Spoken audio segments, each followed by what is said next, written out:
to the Freaky Friday Night Marketing webinar. I'm Nathan, and we have Lewis here. Yo, yo, yo, what's And going on, guys? yo, yo, yo. And we're going to be talking about content marketing tonight. Not just content marketing in a broad sense, because we could break down each part of content marketing and cover like a 52-week webinar series. So we're not going to do that. We're going to talk about content marketing to bring in leads, to generate leads, because leads mean money. The more leads you have, the more clients you're going to have, customers, and the more money you're going to make. So that is what we're going to be talking about tonight, and it should be pretty exciting. I'm not sure how familiar you guys are with content marketing and what you're doing right now for your own business or marketing company, whatever it is you do. It's something that seems to be looked over by a lot of people. A lot of people think, well, as long as I just have a website up, I'm good. Okay, maybe I have a website and I start focusing on SEO, then I'm good. Do some pay per click, but content marketing is much bigger than that. It ties everything together um, with your internet marketing as a whole. So, what you're going to learn tonight is how content marketing ties everything together, how to get started, types of content to create, how to repurpose the content you create for maximum impact, and a few of my secrets that I use for content marketing lead generation, what I use to generate leads with the content. And these are some secrets that not many people are using. Me and Lewis went through this a little bit earlier, and there's some stuff in there that he hasn't even heard or seen talked about on any marketing forum or blog or anything like that. Also, going to be talking about different tools that you could use to make this easier for you. So, is there anything else they're going to learn, Lewis? Is this covering it all? Yeah, man, that pretty much touches base on everything, and like you said, like Nathan said, we're just going through some of it, and um, you know, quite honestly, there were some things that I and we were even talking about this that I do a lot of studying, a lot of research, and man, there's some things here today that you're gonna find out, and I guarantee you, no one has ever talked about it. No one has ever mentioned it. I mean, maybe not that many people know about it, but they're golden nuggets that you're gonna pick up tonight that you're really going to be able to easily implement in your business, as soon as tomorrow if you wanted to, or tonight. And so there's a lot of cool things that we're going to learn tonight. And for those of you watching the replay, stay tuned. There's going to be some good shit.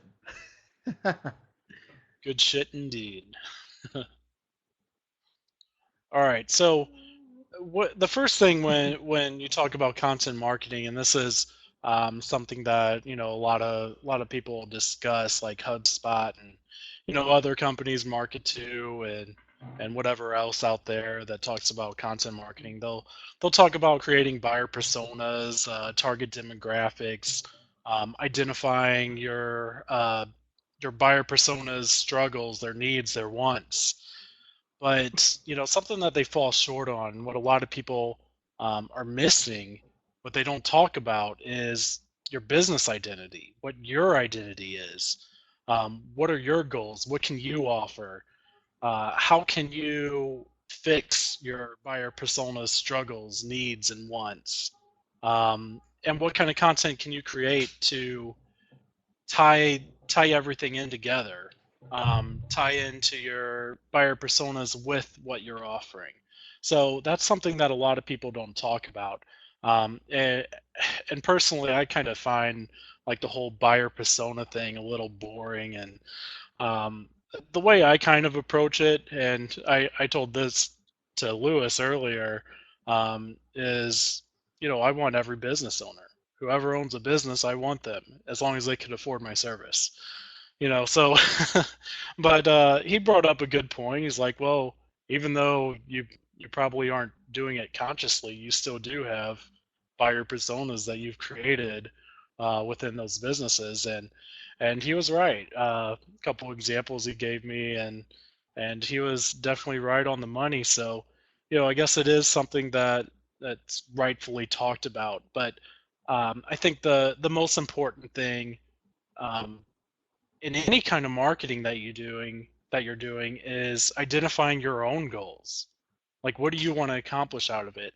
And the same thing is true with content marketing. What's your goals with that? Do you want to generate leads? Do you want to increase your brand? Do you want to be seen as an authority on whatever topic it is?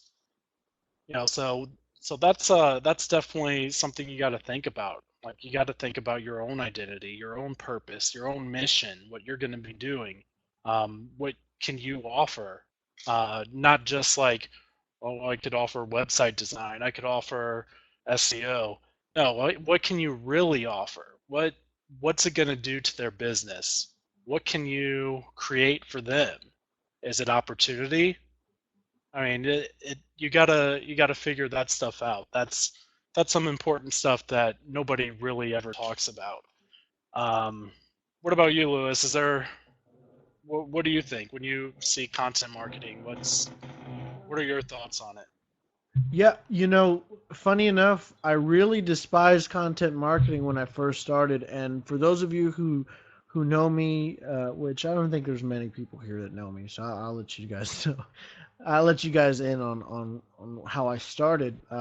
When I first started doing research on marketing in general, um, I was a big believer in very black hat stuff. I mean, that's where I started. I started my whole journey on Black Hat World, and not many people really talked about content marketing there. And quite honestly, um, uh, I thought it was for people who were scared to do SEO, and so I never really put too much emphasis on it till maybe about 3 months ago or 2 months ago, and as I continually delved into it, and as I continually worked through it, I realized it's an integral part of building your business. It's an integral part of creating authority in your market.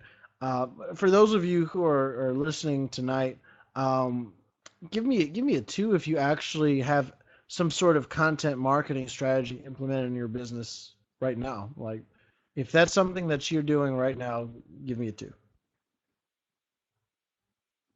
And if you're not doing that, give me a four. Give me a four if that's something like, okay, I'm not doing it, and you think that you're going to learn something tonight. Couple fours, couple twos. Okay, cool, cool. Yeah, and the the more you understand it, and you guys are gonna really, like I said, you guys are gonna find some golden nuggets in just a few minutes. But the more you understand it, and the more you're able to implement a strategy that, the thing is this too, don't overthink it. Creating a buyer persona.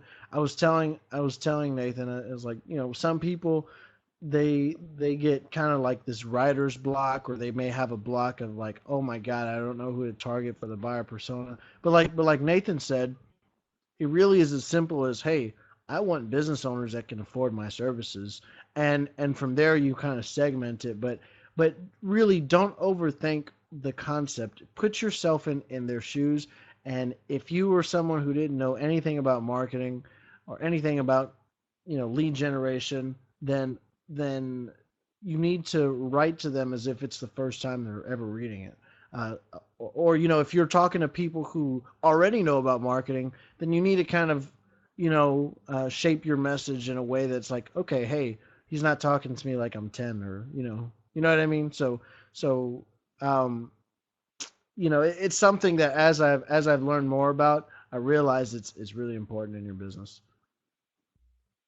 Yeah, yeah, for sure. And for those of you that are new, and those of you that are maybe watching the replay, if we decide to put this replay up, Lewis has his own offline business. He has a pressure washing company, and he's also starting his own marketing agency. So it's nice to see somebody's perspective who is a business owner and also getting into marketing and advertising, and seeing his perception of different things when starting out. So it's definitely a cool viewpoint to have. I kind of missed those days where everything was new and shiny and exciting. It's still exciting, man. When you implement it correctly, I mean, it's definitely still exciting, and even more so, implementing it, and you see that it starts to work and it produces results. And that's what matters, and um, that's what creates that excitement again. Yeah, for sure, for sure. So I guess we could move on to the next slide. I think we covered that. You covered it. So this is how content marketing ties everything together.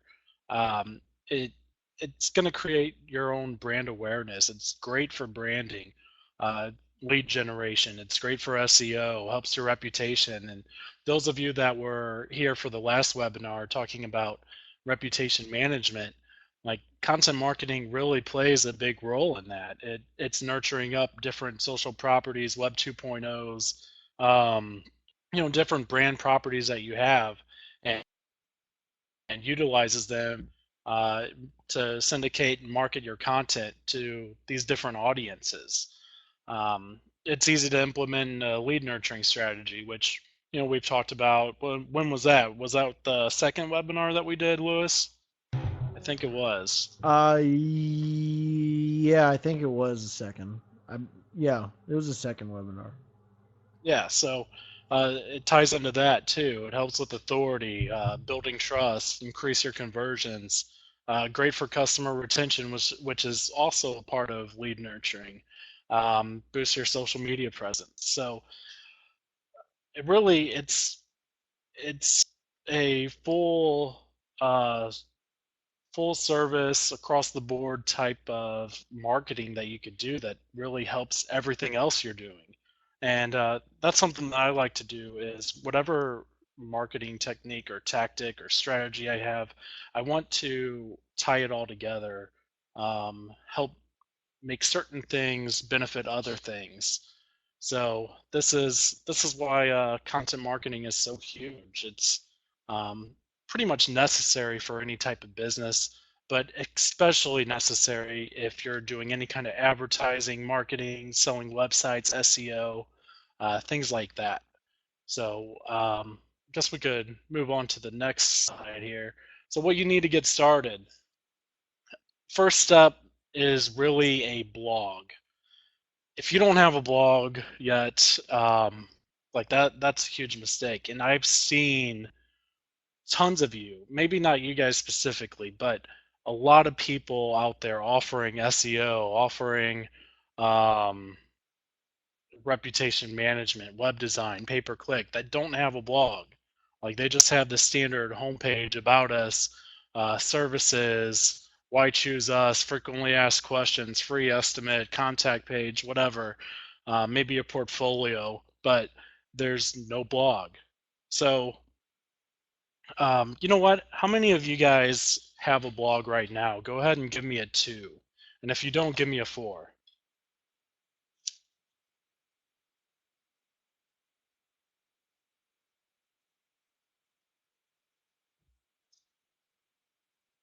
Wow. David has a blog, so that's good. Good for you, David. All right, so you other guys, you have to get a blog. Um, I mean, I'm kind of surprised that you guys don't have one already after the lead nurturing webinar. Um, a blog is gonna be extremely helpful. It's gonna help you gain trust. It's gonna help you close leads. It'll allow you to repurpose that content. You could send links to different blog posts to new leads that you generated, answering basic questions, getting them to the next level, getting them to commit. Um, I mean, Lewis, when you were starting out, I mean, didn't you want to see a blog, like even if it was for something pressure washing related, if it was like a certain business service that you would use, wouldn't you get most of your information from the blog before? filling out a lead form or giving them a call? Yeah, and I'll give you a really good example of the first time I had to do that. Um, and it was funny enough, man. A year ago, I was shopping for the very same services that I'm now offering, and there's a lot of things that I felt like I needed to understand about SEO that I didn't, and quite frankly, um, I had no idea what the hell a H tag was a year ago. You would have asked me and said, "Hey, Lewis, what's an H tag?" And I'd have looked at you and probably flipped you off or something. but but yeah, no, I don't know. But no, I really didn't understand a lot of things, and so before I could make an educated decision, and hence, I'm saying, guys, it's important to make educated decisions. You really want to make it so that whoever's going to buy from you, not only are they going to understand about your company, which everyone talks about their company. If you look, and this has been discussed a lot in other marketing forums and other marketing groups and other marketing webinars, I'm sure. But if you go to someone's website, and we could probably we'll show you guys probably another time. But if you go to someone's website, all you'll, and this is like very consistent, about 99.999% of all websites look like this. You have the home page, the about us, what we do, contact us. The home page, about us, what we do, contact us. And you'll keep seeing that over and over and over again.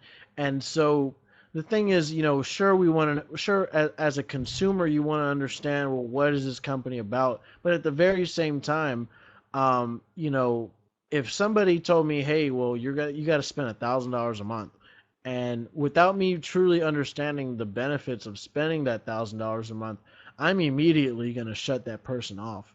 And that person might be the one that takes me from having a mediocre income to then saying, hey, well, you know what, now you have a really awesome income. And without understanding that, without understanding the benefits and the potential uh, of it, and also, I mean, besides understanding the service itself, um, it also creates like a sense of trust that, if I'm coming to your blog to learn, I have a sense of trust in saying, okay, well, you know what the heck you're talking about, um, uh, and you're the person that can help me regardless of the price, and so, or regardless of, I say, maybe not the price, but regardless, as long as the value is greater than the price, then hey, by learning what it is that you're teaching on your blog, then you create that sense of trust, and so it's really important. I would go read other people's blogs, and if come to think of it, if I had just seen all that content on one website, then I more than likely would have gone with them, and that that probably would be a deciding factor. It could be the difference between being hired and not being hired. Yeah, and if you think about it, a lot of the people that you talk to, a lot of leads that are created are leads that aren't ready to buy yet. You guys have already said in other webinars when I asked, how many of you are are generating sales on the very first call, and most of you weren't. A lot of people aren't ready to buy on the first call. So that's another reason why a blog is important, because you take people from different levels in the sales funnel. You're educating them, you're advancing their knowledge, you're showing them why you're the right reason or the right person or company to choose for whatever it is they're looking for, um, which is also part of a lead nurturing process. So a blog is something that everybody should have, and a lot of you are probably thinking, well, I don't know what to blog about. Everything's already been blogged about before. Well, you don't need to think about it just as in a way to get search traffic. That's just one small area of blog content. That's only one small benefit that you get from it. A huge benefit that you get from it is, helping out, newly created leads. Um, and what you could blog about, it could be about your own business. It could be about different companies that you've already helped. It could be uh, about industry news. There's so many different things that you could blog about or even curate content. So it really makes it a no-brainer to have a blog. If you guys don't have one, it's easy to start up. Just do it. Just do it. So when you have a blog, when you're implementing content marketing, you gotta have a regular content creation schedule. You know, like David said, he has a blog, but he hasn't updated it in 4 months. You got to have a regular schedule. So if it's just once a week, just do it once a week. If you want to do it every single day, then that's awesome. But just try and make some kind of content creation schedule, blogging schedule, whatever it is that you could do. You want to be able to do that. Um, and when you have this content, you could utilize your social media properties: Facebook, Twitter, Instagram, Tumblr. There's Google Plus. These are all your own social properties, your brand properties that you could use to broadcast your content out there. It'll bring you more traffic. Um, Creating a lead magnet. This is okay. So a lead magnet, and you guys have already seen this. You've seen it on the Income Bully blog. Like enter your email for the top 64 niches or niches to target. You guys enter in your name and email, and you get the PDF file. So that's a lead magnet. It doesn't need to be crazy intense. It doesn't have to be something super long. It just has to be something to bribe the visitor into giving you their email address. Once you have that, you could set up an autoresponder series email sequence and constantly market to them, get them further further into the sales process. Um, as far as autoresponders go, emails. Now, this is something some of you might be confused about because I really like MailChimp, but I like MailChimp for cold emails, cold email marketing. This is two different things right here. This is not cold emailing. This is emailing to a warm list, a hot list. These are people that opted in. These aren't emails that you scraped. So it's best to separate your cold emails from your hot emails. Um, so whether it's scraping or whether you're cold calling and getting the email, you want to keep any kind of cold email harvesting tactic in one list, and then use a different service or use a different account with the same service for your autoresponder opt-in email sequence list. So what I use is Aweber.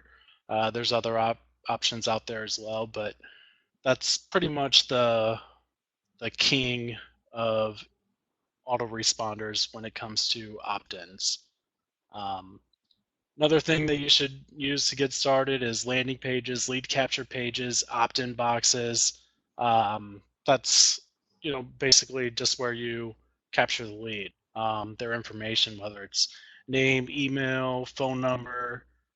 Usually, the less fields you have, the better it'll convert. Lewis, is there anything you want to add there? Uh,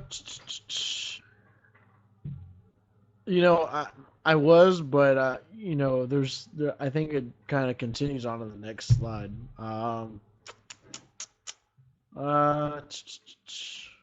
hmm. No, not really, man. You pretty much hit the nail right on the head. By the way, for those of you who haven't noticed yet, this webinar is sponsored by Bright Local. So Yes, yes, it is. just had to throw that out there. They've been in contact with Nathan. That's pretty cool. Uh, but no. Other than that, no, I really don't have. I don't have anything to add, man. That's pretty good. Good deal. So, types of content to create for you people that don't have a blog yet. and you're wanting to know what kind of content you should be blogging about.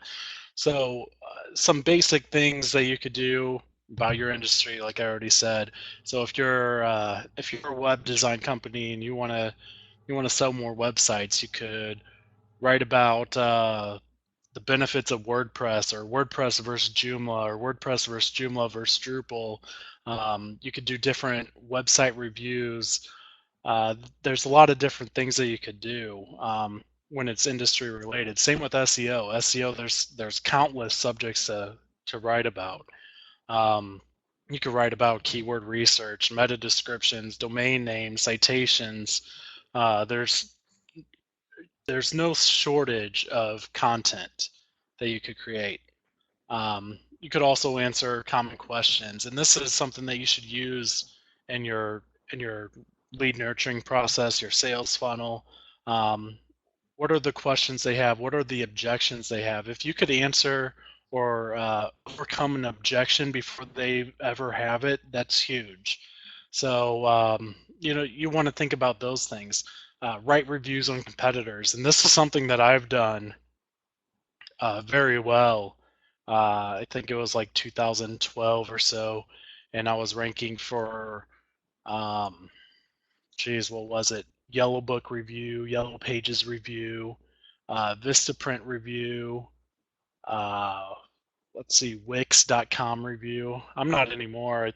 That website's been down for a while, but things like that. Your competitors, right? Write content on your competitors, and then optimize it for whatever the competitor name is, review, and you'll get a ton of traffic. Andrea says, "Isn't it illegal to talk bad about competitors?"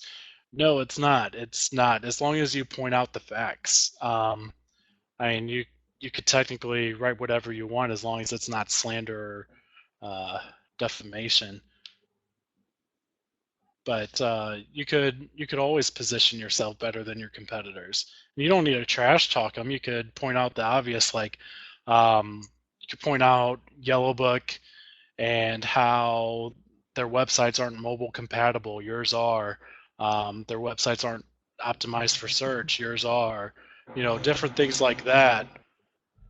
And, there's a lot of people out there. It makes it easy to write on your competitors and kind of piggyback on their reputation and their branded searches.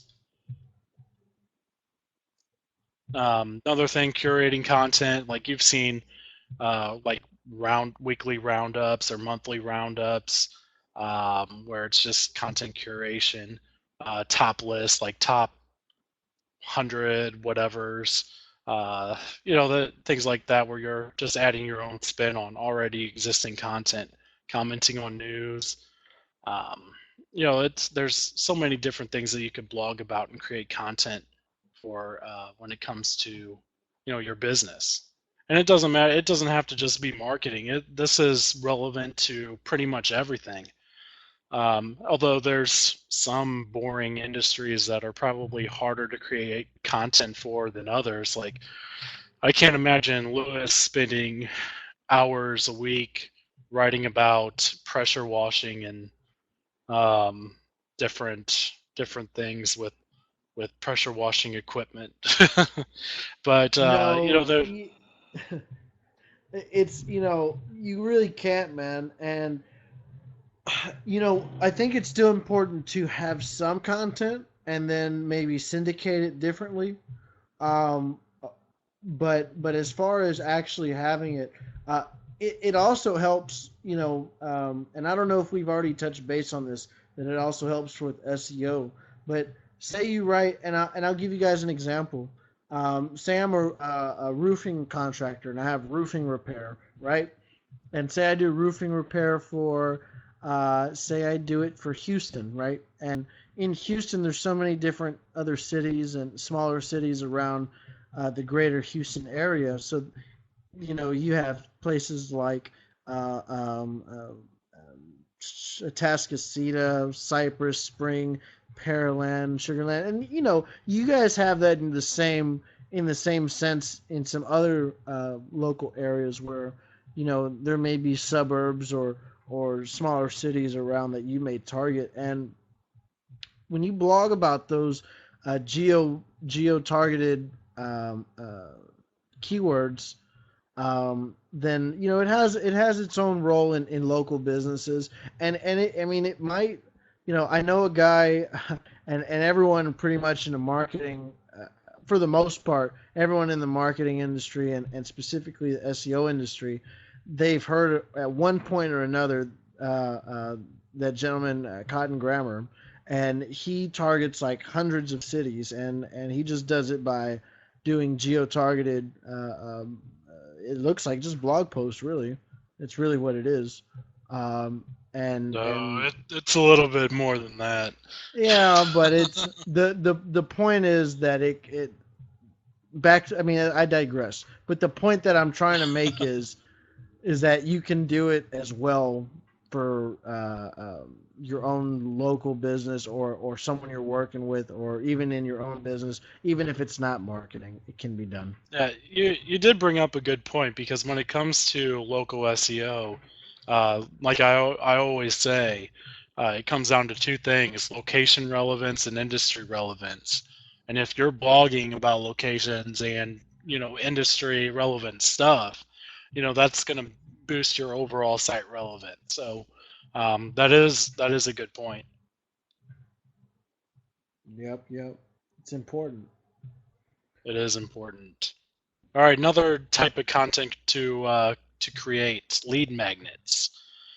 So we already kind of discussed it a little bit. It could be a short list, just something of value. It could be case studies, beginner guides, swipe files, any kind of premium content, or anything that would make it easy for somebody to give you their email address or their information for you to follow up with them as a lead. And one of the companies that's really good at doing this is HubSpot. Um, every single blog post, you'll see a call to action, and it's like some kind of report or case study, white paper, whatever it is. They have a call to action. You click on it, you go to a landing page, fill out your information, and you're put into autoresponder series. You're segmented based on interest. Sometimes, if you have a good enough lead score, their sales team will call you.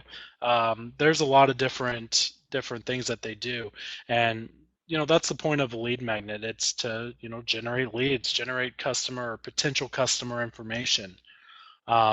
And when it comes to beginner guides, it doesn't have to. I mean, this is something that could be really easy for you to make. Um, if you're offering SEO, show them how to set up a Google My Business listing. That's it. You could just write out the steps, and boom, you have a beginner guide, which is an awesome lead magnet for selling, local SEO. And if you're in another industry, if you're, um, let's say you're an attorney, a divorce attorney. I think Thomas, divorce attorney, and you could create some kind of lead magnet like, you know, click here to receive the 7 things you must do before getting a divorce. Something like that. Something that raises interest and is going to generate, you know, potential client information from just a regular visitor. That's the goal here. That's what you want to do with a lead magnet. Um, there's other alternative pieces of content, infographics, video, whether it's just like a screencasting thing or it's actually a video of yourself, slide shares, newsletters, podcasts, webinars. Right now, what we're doing is technically content marketing. So uh, it's not just blog content that is content marketing. There's a lot of different other things that you could do um, in content marketing. Um, Lewis, is there any other content that you would like to add? Like, is there any other forms of content that you like to see? Uh, no, I'm still a little bit video and just an alternative content. It's okay. No, but no, that's. I mean, dude, you nailed it, man. Um, let me see.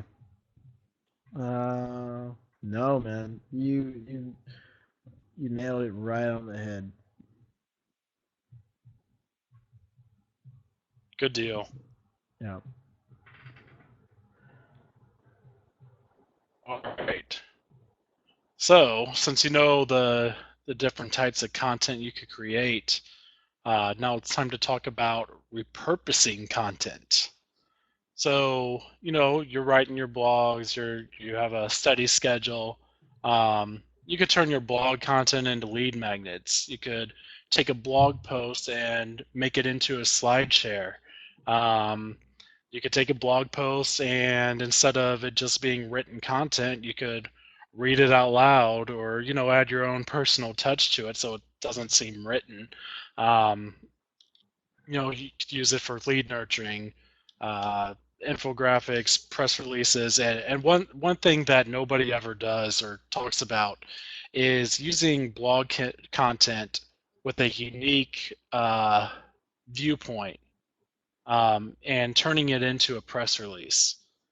It it's something that nobody does. So let's say that you have a theory about different reasons why businesses are ranking in Google. You write a blog post on it, and then you create a press release. You submit the press release to local media sites, local media outlets, even nationwide, and it turns into a huge thing. Even if it's just free press release submission sites, it's something that could dramatically help your business. All right, we talked about turning, let's see, infographics, press releases. Um, okay, so your lead magnets, if you use like a piece of blog content and you turn it into a lead magnet, you could also make your lead magnet something that you use with Facebook ads and custom targeting. And this is something that's extremely, extremely useful. Like let's say you're targeting roofers and you have some kind of lead magnet. Let's say it's something for SEO and you want to target roofers, you could use Facebook ads to do that and target roofers.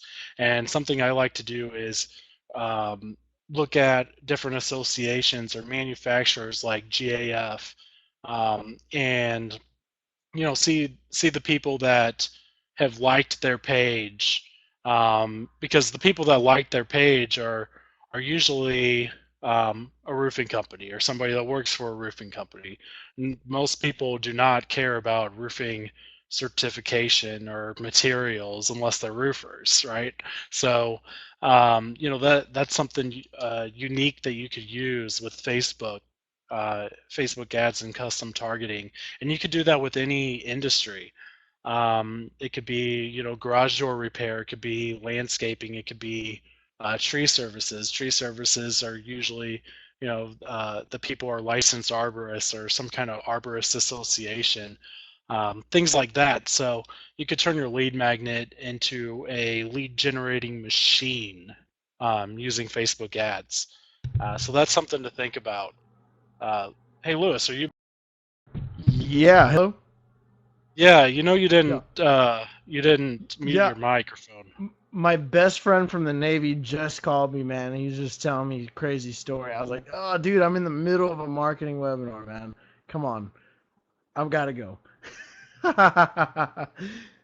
Yeah, sorry about that, Yeah, guys. We were talking stupid stuff. I was like, "Dude, I'm busy. I got to go." So, yeah, you didn't even mute your microphone. yeah, things happen, man. Yeah, Now you guys know. You guys know about his life. it's just not your scene. It's not my scene. Yeah, Yeah, I'm sorry about that, but yeah, man. Facebook ads are awesome. In fact, that's all I have to say about yeah, because you were too busy chatting that. away. You're lucky you're in Houston because I would definitely be strangling you with my mouse cord right now. I don't have a mouse cord, so I can't say the same. Yeah, yeah. Sorry about that. Anyway, yep. So anyway, moving right along. Another way you could repurpose content, summarizing your content using like microblogs, even like a WordPress.com or Tumblr, um, platform to give like a small summary of what you just wrote about, maybe a unique twist or view to it, and link to it.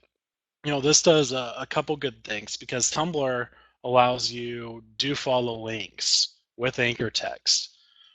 So there's a huge SEO benefit there, and also using their hashtags, you can literally reach a new audience, new people for your content.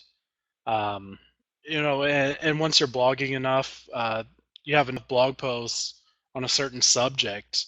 It's an easy way to create an ebook that you could either sell or give away as a lead magnet to leads. So definitely something you should be doing if you're going to be creating the content anyway. You might as well repurpose this content.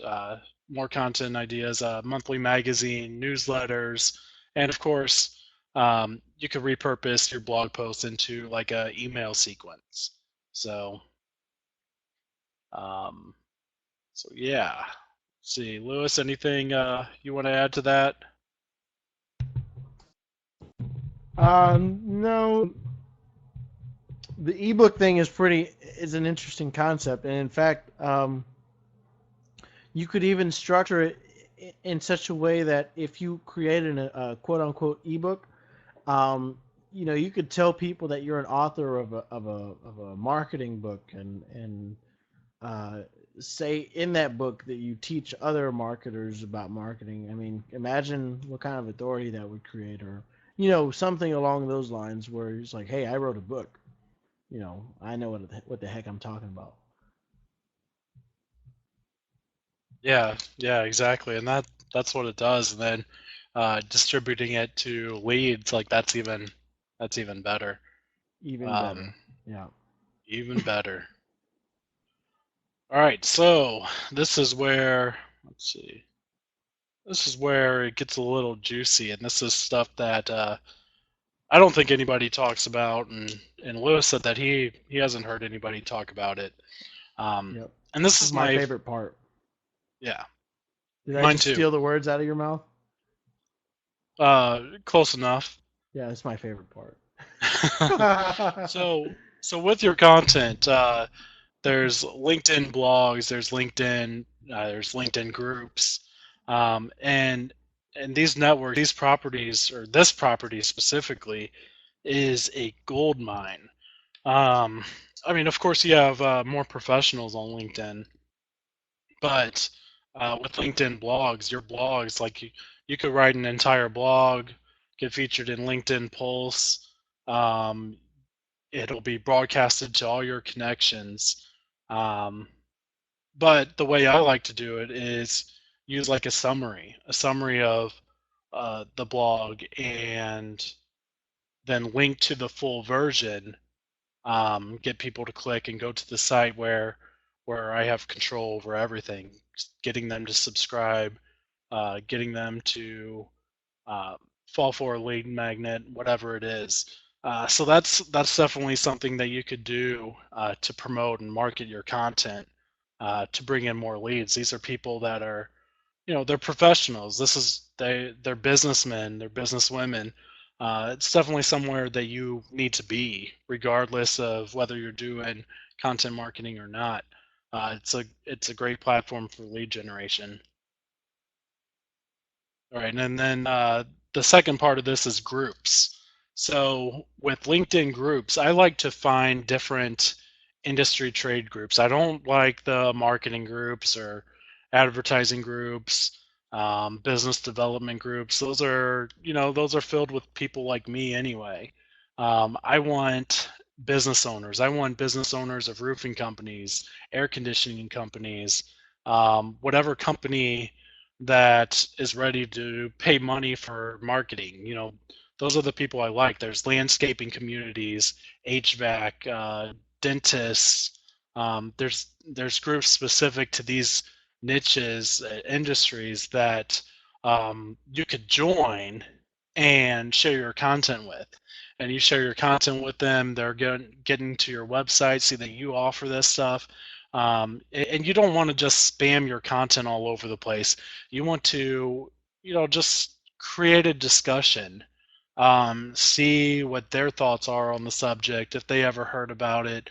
Um, find out their experience with SEO companies, website design, different marketing strategies for whatever industry it is, and start a conversation.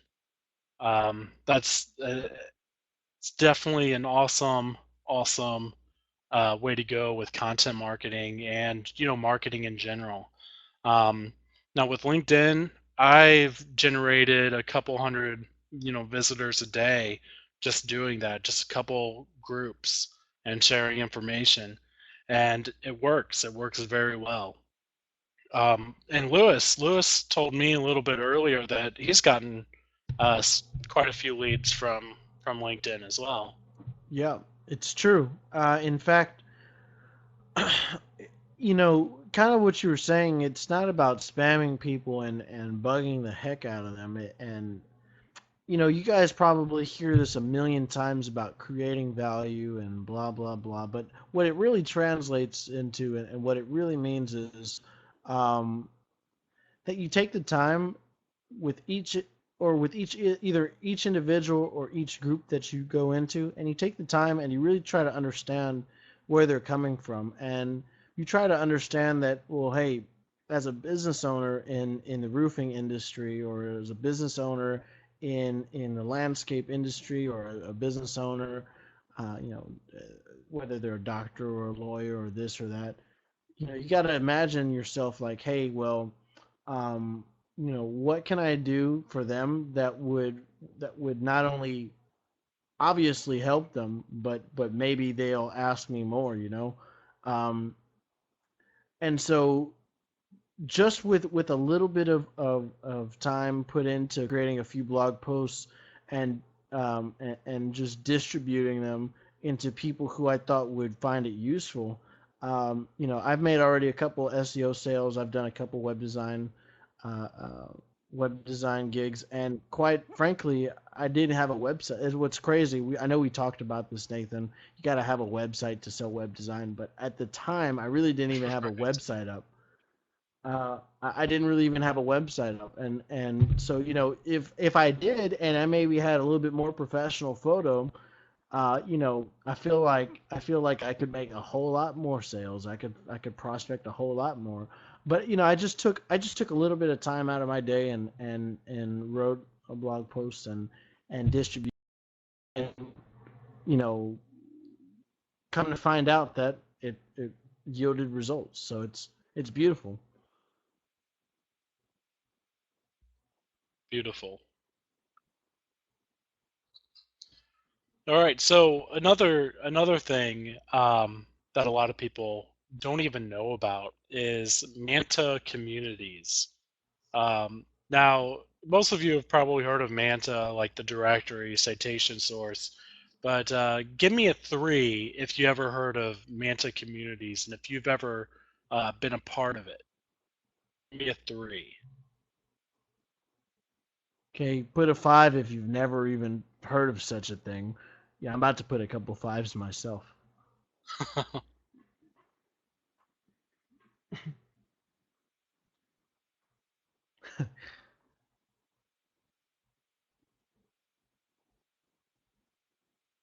All right. So Manta is, primarily known as like a directory. It's a big directory. So, if you're doing local SEO, you're probably um, you're probably submitting sites to Manta.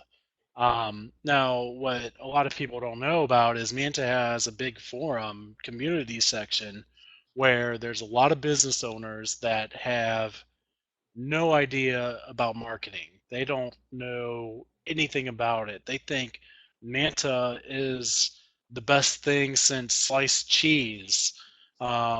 So, if Manta is good to them, imagine um, what they will think about the content that you share or provide, or the interaction that you provide in Manta communities. And there are a couple marketers in there that have discovered it, but usually they're like super um, low knowledge. They're really not very good. So the community is yours for the taking. I definitely recommend repurposing and sharing and marketing your content on Manta communities. And another source is Bank of America, their small business community. It's another forum, community type setup. And earlier today I checked it out and saw somebody on there that has a cleaning company, commercial cleaning company with all organic, no pesticide or whatever crap it is. Anyway, they were asking, basic questions like, what can I do to get more customers, get more clients? And the people responding to this, it just blew my mind. One person said, um, you know, the most important thing you could do is get business cards and flyers. Really? Like, I haven't even used a business card since 2010, and that's the recommendation that that's happening there. So imagine going there and um, giving them solutions that you offer and content that you provide that will help them and position you as an authority and potentially sell to them. So there's definitely a ton of opportunity there. Let's see. Next thing is Facebook business groups. There's different marketing groups. I'm not talking about the buy, sell, and yard sale and different things like that. I'm talking about like business owner networking. Like every major city will usually have some kind of like business networking group. Um, you'll want to search like different cities and networking or businesses. Um, and sometimes you'll see like chamber of commerce's, like your local chamber of commerce will have a Facebook group and anybody could join, so it makes it really good to distribute content in those types of groups. And I'm not sure, Lewis, if did you say that you've used Facebook groups? I don't remember if you said that you did or not. Yeah, yeah, I do. Um, Specifically, I use a couple that I've already kind of had some sort of rapport with, and as I continue to, create content, there's a couple more that I plan on kind of delving into. But yeah, absolutely, Facebook is powerful. There's there's a ton of people on there. In fact, is it a billion people or I don't know. I don't know. It's a lot of It's a people on Facebook. shitload. Yeah, it doesn't even matter how many people is on Facebook. There's a lot of people on Facebook, and so the opportunities is endless on there. So absolutely, why wouldn't I? Good deal. So, all right, so Facebook groups. And another thing is different business forums. And what I mean by this isn't like marketing forums or, general small business forums. I'm talking about industry focused forums. Like you'll be able to go to like forums like Contractor Talk. I think there's specific ones for plumbers, tree services, arborists, landscapers, and usually these forums are just for them to talk about different things and related to their trade or problems that they have. But a lot of them will have a section focused on marketing, and some of them are pretty sharp guys. They're on top of it. They know a lot of stuff. But others, if you go in there and you start contributing, sharing your content, participating in discussions, this really positions you in a good way. And it could lead to a lot of traffic, which the traffic will convert into leads. It's a huge opportunity. All you have to do is pick an industry, like let's say roofers, and then search with the forum, like roofing forums, roofing message boards, roofing community, things like that, and find different forums that you could go to and interact with. Share your content, and you'll see a lot of traffic and a lot of leads from these communities. Is there anything you'd like to add to that, Lewis? Yeah, well, those business forums are really, um, if you work your way in properly, which might take me a while to delve into, but if you work your way in properly, it's a gold mine. I mean, and it's kind of the same thing for Facebook groups. It's kind of the same thing for LinkedIn groups. Um, and I can tell you guys now, here's a golden nugget: is that the key to getting in there is one of two ways. One, you create such kick-ass content that people love you the minute they read it, or two, you find the leader of that group and the leader gets you in, even with so-so marketing content. You should always strive to have good content anyways, but that's the golden nugget for today: is get good with the leader of that, or one of the leaders of that group, and you have a ticket to a big gold mine. Yeah, absolutely. And another thing is when you are in a new LinkedIn group or a new forum, you don't want to come out swinging.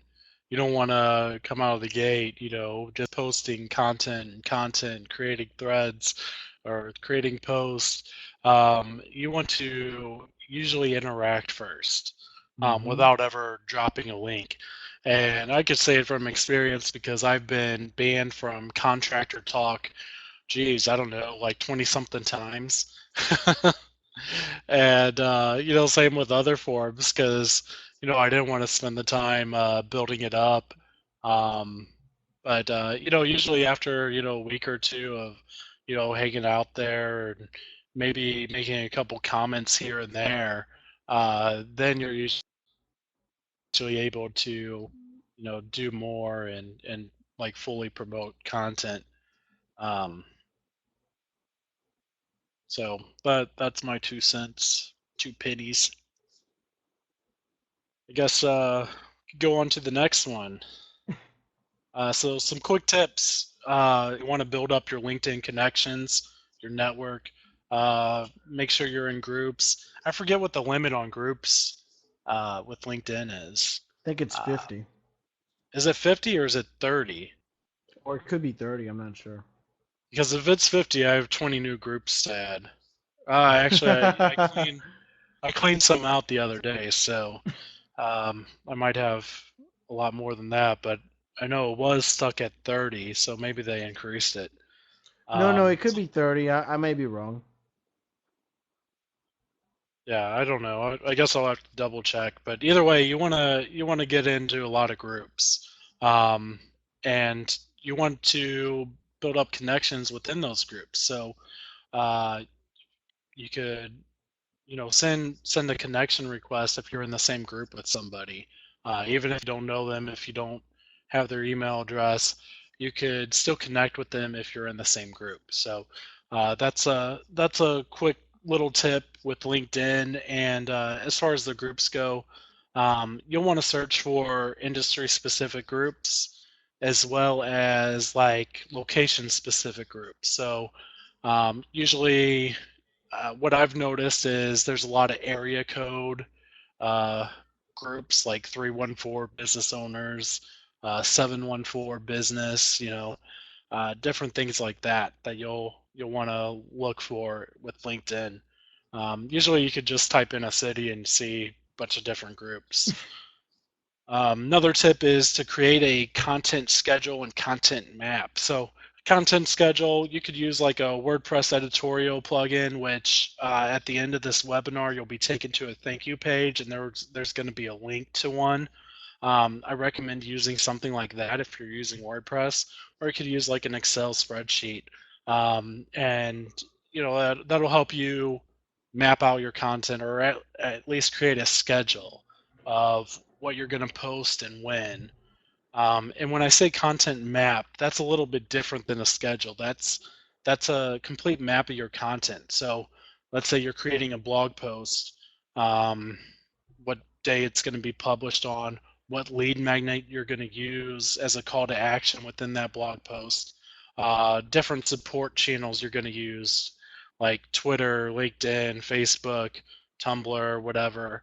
Um, Different things like that. You'll want to kind of organize it. It's going to make it better for you in the long run.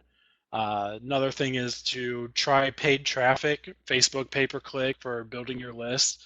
It's an awesome lead generation method with your content. So you could take a blog post and make it into a lead magnet and use Facebook pay-per-click. Like I said previously, you could use custom audiences and advanced targeting, um, and target specifically uh, people that are fans or like certain pages. So that's something useful that you could do. Outbrain is really good for content promotion.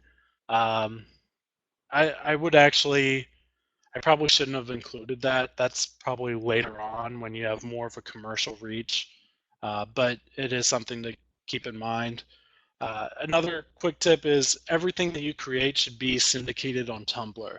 So, like I said earlier, Tumblr, you could create do follow links with anchor text. This is really useful with SEO, whether it's national, broad, or um, local SEO.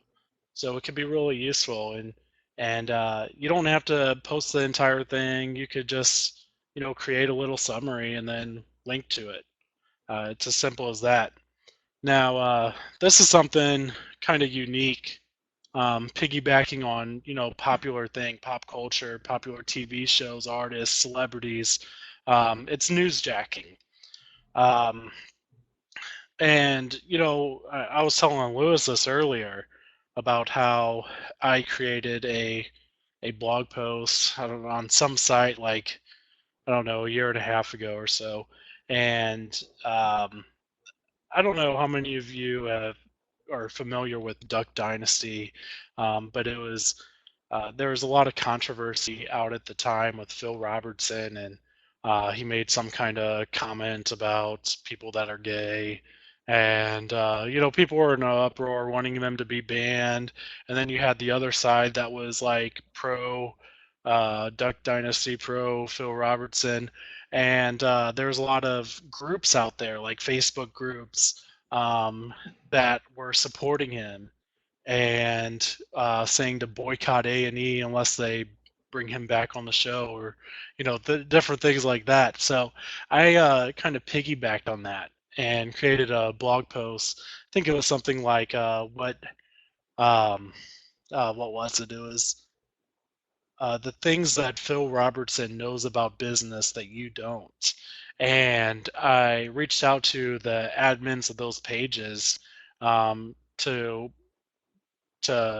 share that with the Facebook group, and that piece of content went viral. I was getting about 1,500 unique visitors an hour for about 72 hours, and that's a lot. That's a lot for somebody that does web design, marketing, um, and it happened because I was using a popular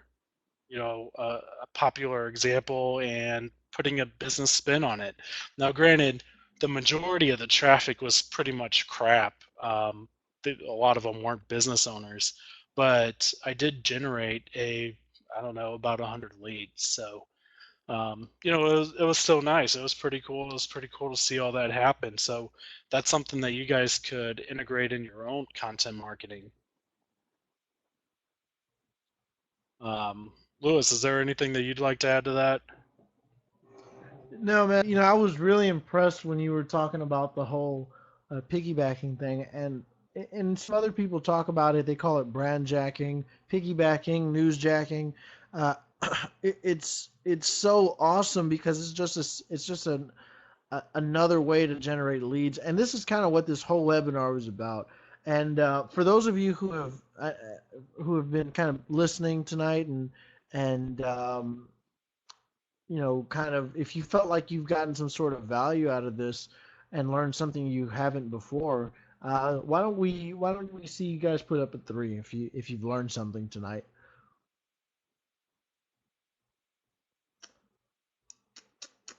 All right, cool.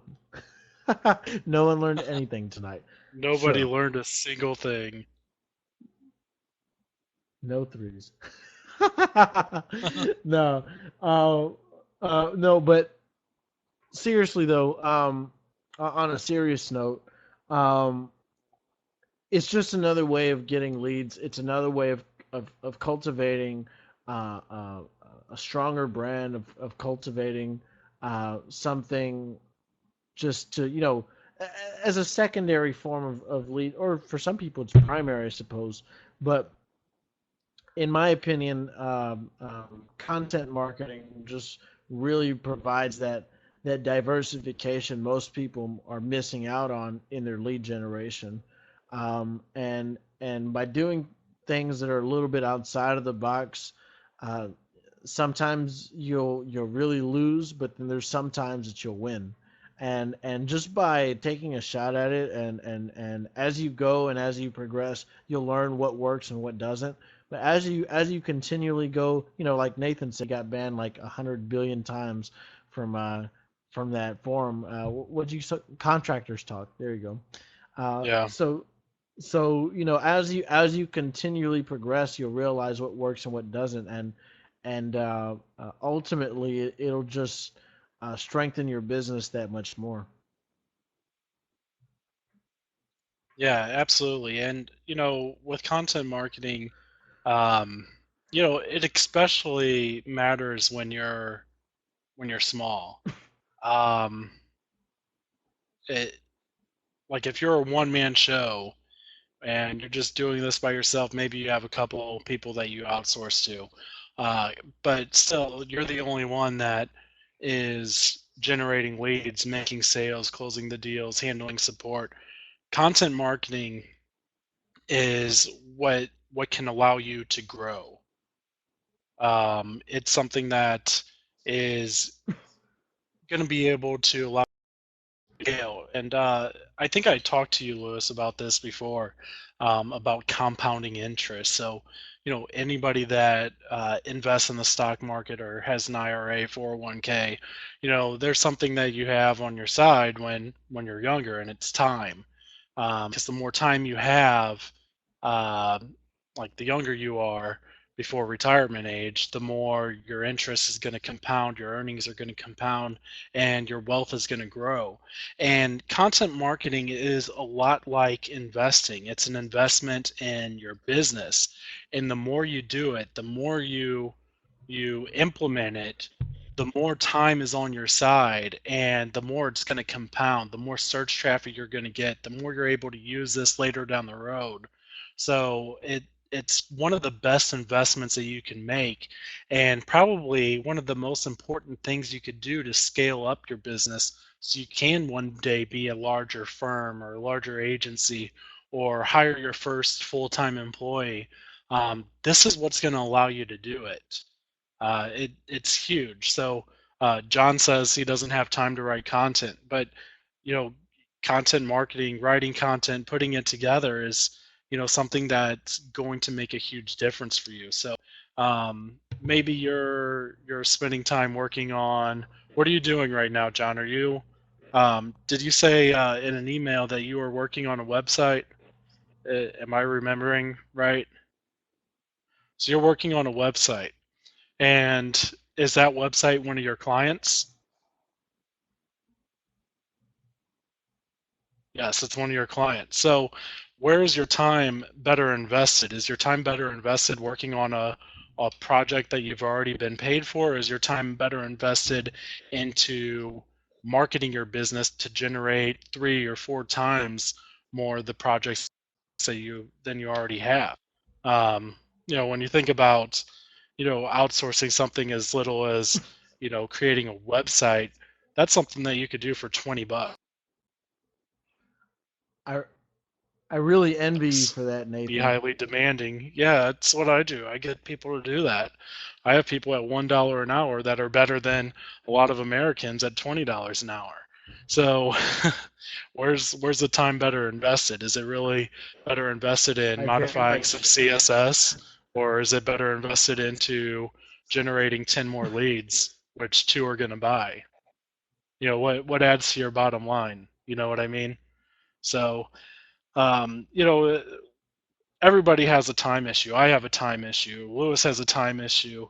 And unfortunately, there's certain things that we're just not able to do. And um, a big thing, a big factor of success and growing a large scalable business is um, placing your time in areas that's going to grow your business, where your time is the most effective, efficient, and productive for your business. So it's definitely something that you got to consider. I know I would rather spend you know 18 hours a day growing my business instead of working on projects. That's just where what I want to do, and it's impossible to do that.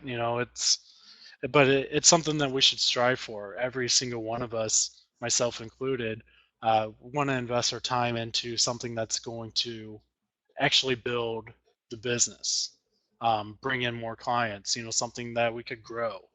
So that's just my thoughts on it. Yep, I agree. In fact, we were just talking about this the other day, Nathan, and for those of you listening, maybe you're in the same shoes. Nathan was telling me that, you know, Lewis, what the heck are you doing with your time? And the more that you the moral of that story, basically, without going too far into it, was essentially, um, um, the more you focus on growing your business and the more you focus on things that really matter in your business, the more you'll grow as not only a business owner but as a person, as as someone who values their time. Not to say that other skills or talents aren't valuable as well, because they are, but but at the end of the day, it gets down to brass tacks that, hey, what are you doing to grow your business? And that's kind of the moral of what we're talking about today is in content marketing. Uh, um, for those of you who say you don't have time, you need to make time. You got to make it, and because if not, you get stuck in a rut. And if you really want to build your business, this is a stepping stone, in my opinion.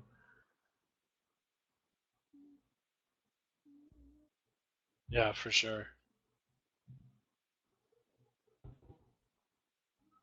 All right, so I guess we could go on to the next slide. So here's some tools I recommend.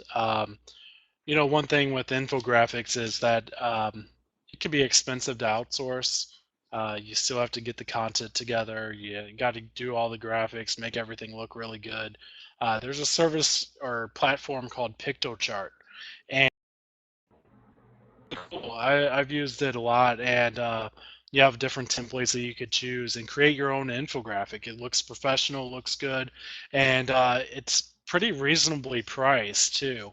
Now, I don't recommend it if you don't even have a blog. Like you gotta get your blog stuff going first. But down the road, if you want to add like a more diverse um, type of type of content, look into doing some infographics and using Pictochart.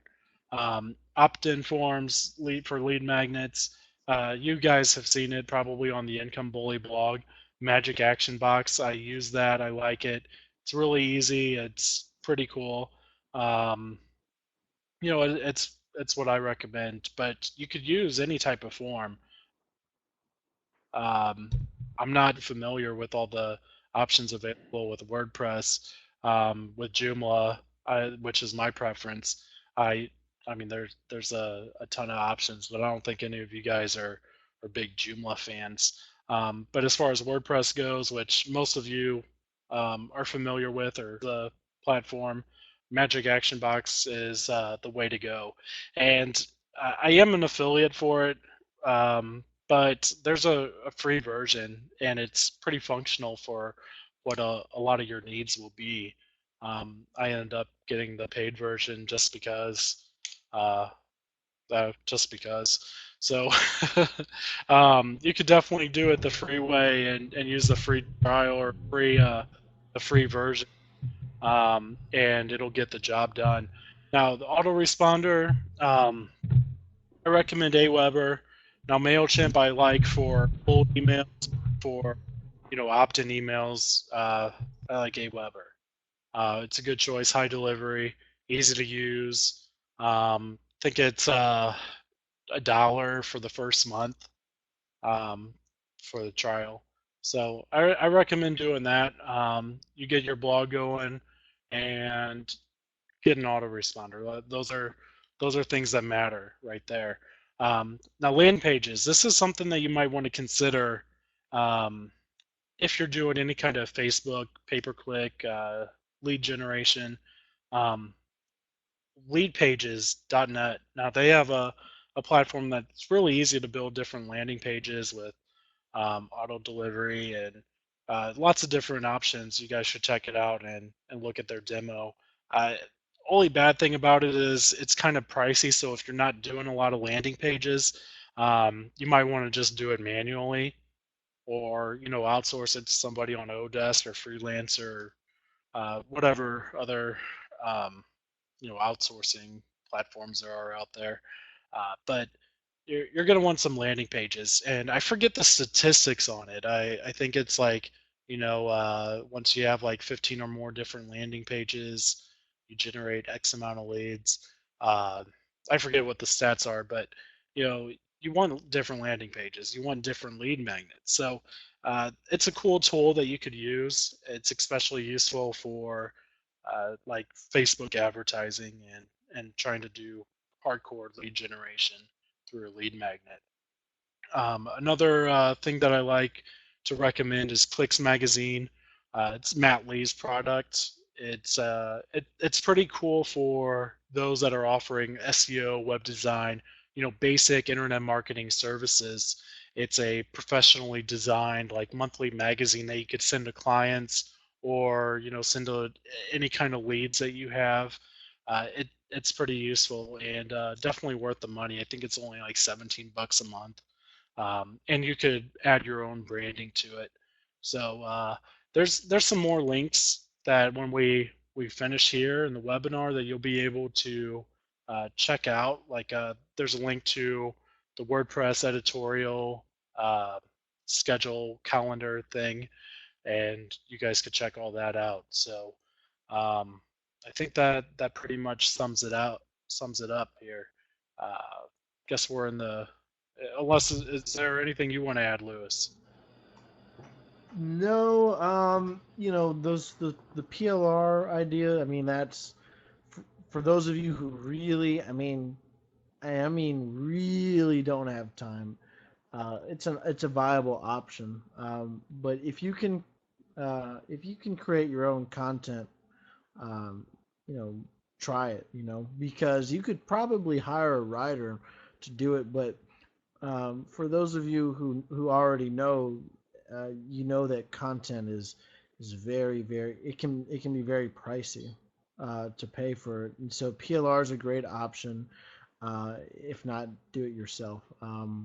But no, this webinar, even for me, I know we just kind of normally, guys, me and Nathan kind of go over what it is we're going to talk about before the webinar starts, and even just scrolling through, I was like, oh, okay, for the most part, I know about this stuff, and then kind of as we progress tonight, I feel like I learned a couple things. If you found anything valuable out of this, drop a 4 in a comment section. If you felt you learned something. I'm gonna drop a 4 because I learned something. Awesome, awesome, awesome. Pure gold. I love it. David says always. We try to, man. Nathan is Nathan's a smart cat, man.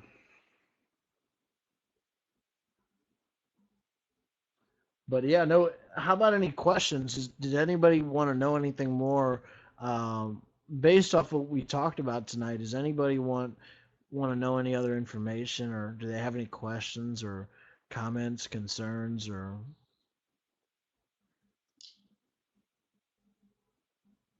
Yes, ask away. Ask away.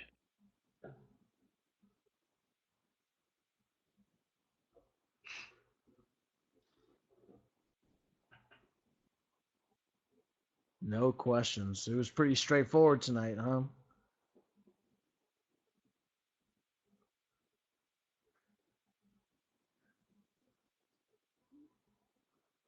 Yep. You explained So, too well.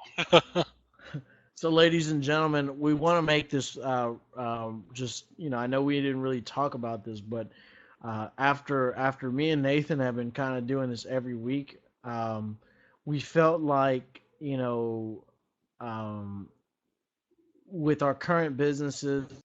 I mean, Nathan's busy as heck. I try to seem like I'm busy. I'm not that busy. No, I'm just kidding. I'm pretty. No, I'm pretty busy. I stay pretty busy.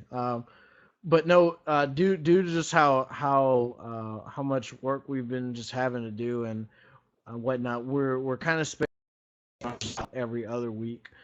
So that way, we have things to discuss with you guys uh, for a long time. I mean, the content is endless, really. Me and Nathan were talking about that. Some of the other content that we've talked about previously, we're going to start breaking it down a little bit further and talk about some other things. But you want me to do 10 minutes of stand-up comedy? I'll do it, man. I don't care. Do it. Do it. Right now? No, no, no, not right now. Yeah. Yeah. Do it right now. Oh God. Give the people what they want. Okay, okay, okay. They're gonna be very terrible jokes, man. I'm telling you, none of you guys are gonna laugh at all. Like it's gonna be very awkward. Everyone's gonna be like, "Okay, say something funny, Lewis," and I'm just gonna look at you guys like, yeah, well, I can't see any of y'all, but no, I don't know, man. Maybe we'll do it in another webinar. Is that? Oh, I thought that was your attempt right there at stand-up No, comedy. no, no, no, no, no, no, no, not at all. I would feel very embarrassed to do some stand-up comedy. Uh, I guess you guys think I'm funny. I appreciate that. Um, but no. On a serious note, does anyone have any questions, comments, concerns? What do you guys want to listen to in the next couple of webinars? We're kind of our schedule and whatnot, and just kind of curious, what do you guys want to listen to more about? I know we kind of talk about it here and then, but now we're gonna, we want your opinion. Obviously, you guys keep coming back every week or every other week now, but uh, knowing what you guys want to watch and what you guys have questions on or what you want to go more in depth in would really help us, and it would help you guys too, obviously.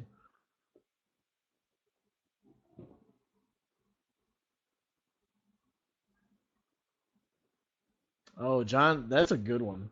If you had to start over, what would you do and how would you do it? Let's put together a webinar like that. Now, that'd probably take an hour too. Uh, yeah, that would probably be a good one. That's a good point. That would be a really good one.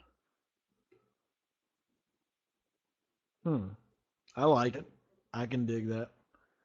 If I've I had to made start over, I've made oh, go so many ahead. mistakes along the way that yeah, you could that would probably be a good one. That's kind of fun to think about. Yeah, and even myself, this is now I'm going into my second year of business. In fact, in 11 days, it's going to be a year, complete year. So I feel like I'm accomplished with something now. I didn't fail. So, uh, but no, man, that's a great question, man. Okay, well, John, that man, dude, you got some cool points for me. But So is what there would you anything? do, Lewis? Like right now, what would you do if you had to start over in pressure washing? I wouldn't have spent half of the money that I spent to start up. And in fact, I wouldn't have done pressure washing by itself. I would have done everything. I would have done everything exterior service. And quite frankly, I don't like the liability of being inside, and yeah, and I don't like new construction. And I feel like maintenance is so easy in a sense. I guess there's so many people that want to work, and I feel like I can sell like this stuff like hotcakes now. My sales skills have been very much improved. Uh, so if I had to start over, I wouldn't have learned as much as I did about the actual industry I'm in, and I would have just focused on business development and stop. I wouldn't have wasted as much time as I did. That's probably the route that I would go, and even it kind of goes the same for marketing. Now that I'm starting this business, I know now, like, hey, I need to know about the industry, but I need to know just enough to get sold, and just enough so I can sound like an authority, and then as far as the skills go, let someone else handle that and reward them for handling that, if that makes any sense. Yep, sure does. Sure does. But yeah, I'd love to go in depth with that in a webinar. But what about, is there anyone else that had any other questions? I mean, there's some people that have been kind of quiet tonight, not really speaking too much, not really saying much. Anybody else have any other questions, comments, concerns, something they wanted to know, curious about?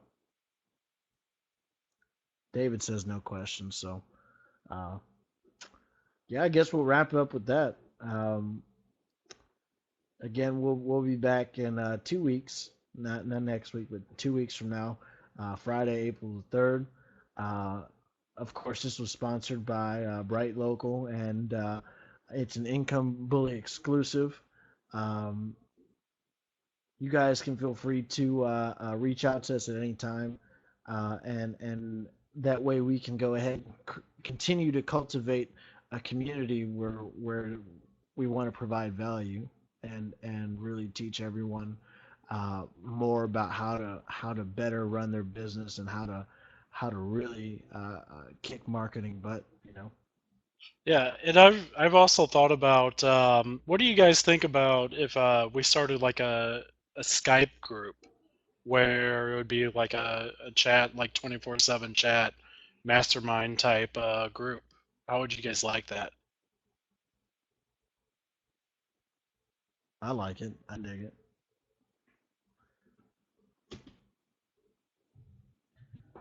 Andrea says that he likes it. David says he's on Skype like 16 hours a day. That's terrible, David. Hey, my Skype's on like 24 hours a day, so Yeah, me too. I just didn't want to admit it. It's okay. yeah. Yeah, so I think we might actually do that. And you know what? Why don't you guys that are in the webinar right now send me an email? You already have my email because I sent you the email about the webinar. So why don't you respond to that email and give me your Skype name, and I'll add you to Skype, and we'll go ahead and start up a mastermind group. So be able to keep building the community even between blog posts and emails and webinars. We could have a nice Skype community. So guess when we're done here, just do that, and I'll add you guys, and we'll go ahead and get that going. Sweet. I'm excited. Sweet. Yes. So cool. I guess that wraps it up, everybody. Thank you very much for coming. Hope you enjoyed it. Hope you learned some stuff. And we'll see you next time, Friday, April 3rd, 8 p.m. What we're going to talk about, who knows? We'll let you know. But that wraps it up. And we'll see you then. Say bye, Lewis. Later, guys.